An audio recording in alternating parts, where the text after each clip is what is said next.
అందరికీ నమస్కారం. ముఖ్యంగా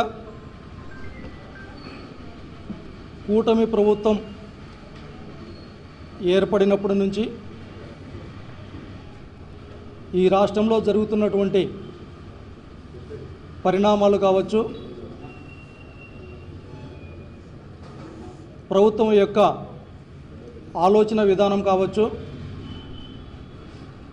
లేకపోతే ఇచ్చినటువంటి హామీల పట్ల నిర్లక్ష్య వైఖరి కావచ్చు, ఒకసారి గట్టిగా మనమందరం ఆలోచిస్తే 3 పార్టీలు కలిసి కూటమిగా ఏర్పడి సూపర్ 6 పేరుతో 6 హామీలు ఇచ్చి అధికారంలోకి వచ్చిన తర్వాత కూడా ఆ హామీలను నెరవేర్చడంలో పూర్తిగా కాలయాపన చేస్తూ ఈ రాష్ట్రంలో వివిధ అంశాలని ఏదో ఒక అంశాన్ని తెరపైకి తీసుకొని వస్తూ ప్రజల యొక్క దృష్టిని మరల్చేటటువంటి ప్రయత్నం కూటమి ప్రభుత్వం చేస్తుండటం మనమందరికీ తెలిసినటువంటి విషయమే.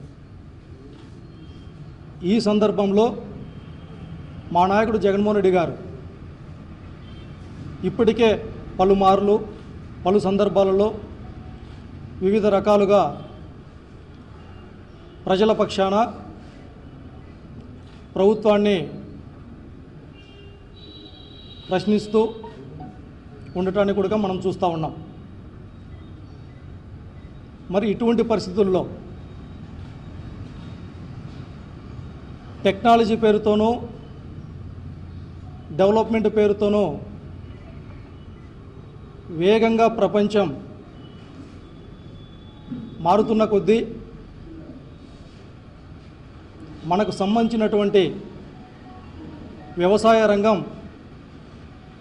మారుతున్నటువంటి ప్రపంచంలో పోటీ పడలేక అటు ఇటు ఊగిసలాడుతూ ఉంది ఈ రాష్ట్రంలో కావచ్చు, దేశంలో కావచ్చు. మరి అందరికీ అన్నం పెట్టేటటువంటి రైతన్న ఈరోజు వ్యవసాయాన్ని ఒక వ్యాపారంగా కాకుండా కష్టపడి శ్రమించి ఒక ఆత్మగౌరవంగా వ్యవసాయం చేస్తున్నాడు కాబట్టి ఈరోజు మనం అంతో ఎంతో సమాజంలో మెరుగ్గా ఉంటా ఉన్నాం. మరి ఇటువంటి పరిస్థితులే భవిష్యత్తులో వస్తే ఈరోజు రైతన్న వ్యవసాయం చేయాలంటేనే భయపడేటటువంటి పరిస్థితులు ఉన్నాయి. మరి రైతే వ్యవసాయం చేయకపోతే మనందరి భవిష్యత్తు ఎంత భయంకరంగా ఉంటుందో ఒకసారి ఆలోచించాల్సిందిగా అందరినీ కోరుతా ఉన్నాం. మరి ఇటువంటి పరిస్థితుల్లో మా పార్టీకి సంబంధించినటువంటి విధానాల్లోనే, సిద్ధాంతాల్లోనే రైతులకు సంబంధించినటువంటి సంక్షేమం మొదటి ప్రాధాన్యతగా ఉంది కాబట్టే మా పార్టీకి సంబంధించినటువంటి నామకరణంలోనే రైతులకు సంబంధించినటువంటి పదం ఉంది. మరి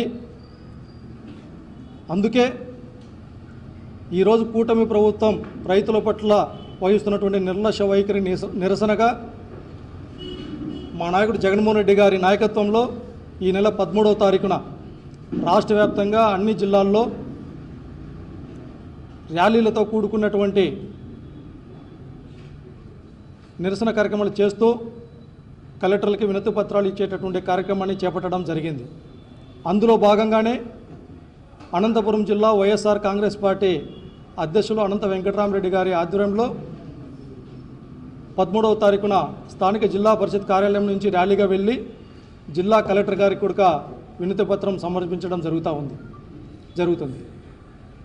ముఖ్యంగా ఈ సందర్భంగా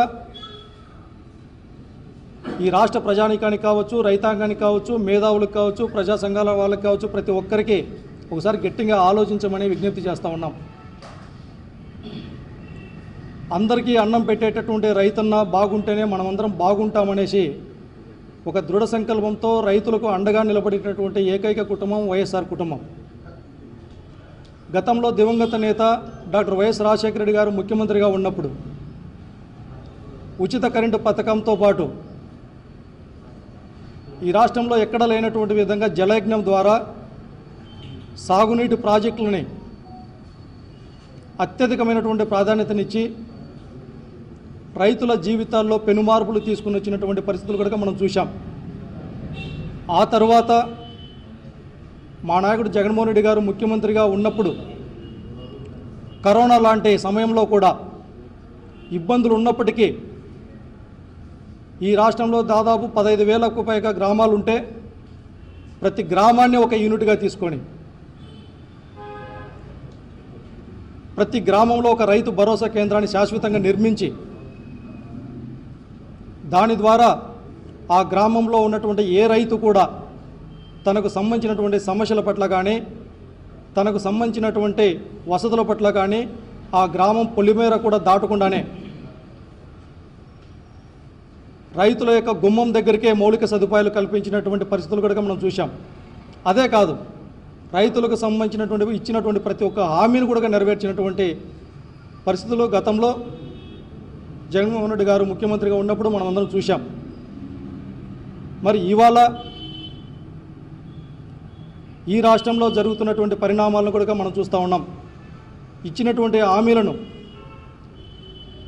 పక్కదోవ పట్టించే విధంగా రైతులకు పెట్టుబడి సాయంలో కావచ్చు, ఇచ్చినటువంటి హామీలు ఏదైతే పెట్టుబడి సాయం కింద 20,000 రూపాయలు ఇస్తామని చెప్పారో ఎప్పుడెప్పుడు ఆ హామీని నెరవేరుస్తారా అనేసి ఈరోజు రైతులు బిక్కుబిక్కుమనేసి ఎదురు చూసేటటువంటి పరిస్థితులు కూడా చూస్తూ ఉన్నాం. అందుకే రైతుల పక్షాన నిలబడటానికి రైతులకు సంబంధించిన సమస్యలను ప్రభుత్వం దృష్టికి మరొక మారు గట్టిగా తీసుకుని వెళ్ళేదానికి ఈ నెల 13వ తారీఖున జరిగేటటువంటి ర్యాలీకి జిల్లాకు సంబంధించినటువంటి రైతాంగం కావచ్చు, వైఎస్ఆర్ కాంగ్రెస్ పార్టీ నాయకులు కావచ్చు, కార్యకర్తలు కావచ్చు, వివిధ ప్రజా సంఘాల నాయకులు కావచ్చు, బీసీ ఎస్సీ మైనార్టీ ప్రజలు కావచ్చు, ప్రతి ఒక్కరూ పాల్గొని అందరికీ అన్నం పెట్టేటటువంటి రైతన్నకు అండగా ఉండి రాజకీయాలకు అతీతంగా ఈ రాష్ట్రంలో రైతాంగాన్ని మరొక మారు పూర్వవైభవం తెచ్చే విధంగా అందరి సహకారం ఉండాలా. జరగబోయేటటువంటి కార్యక్రమాలన్నింటిని కూడా విజయవంతం చేయాల్సిందిగా విజ్ఞప్తి చేస్తూ ఉన్నాం. జై జగన్.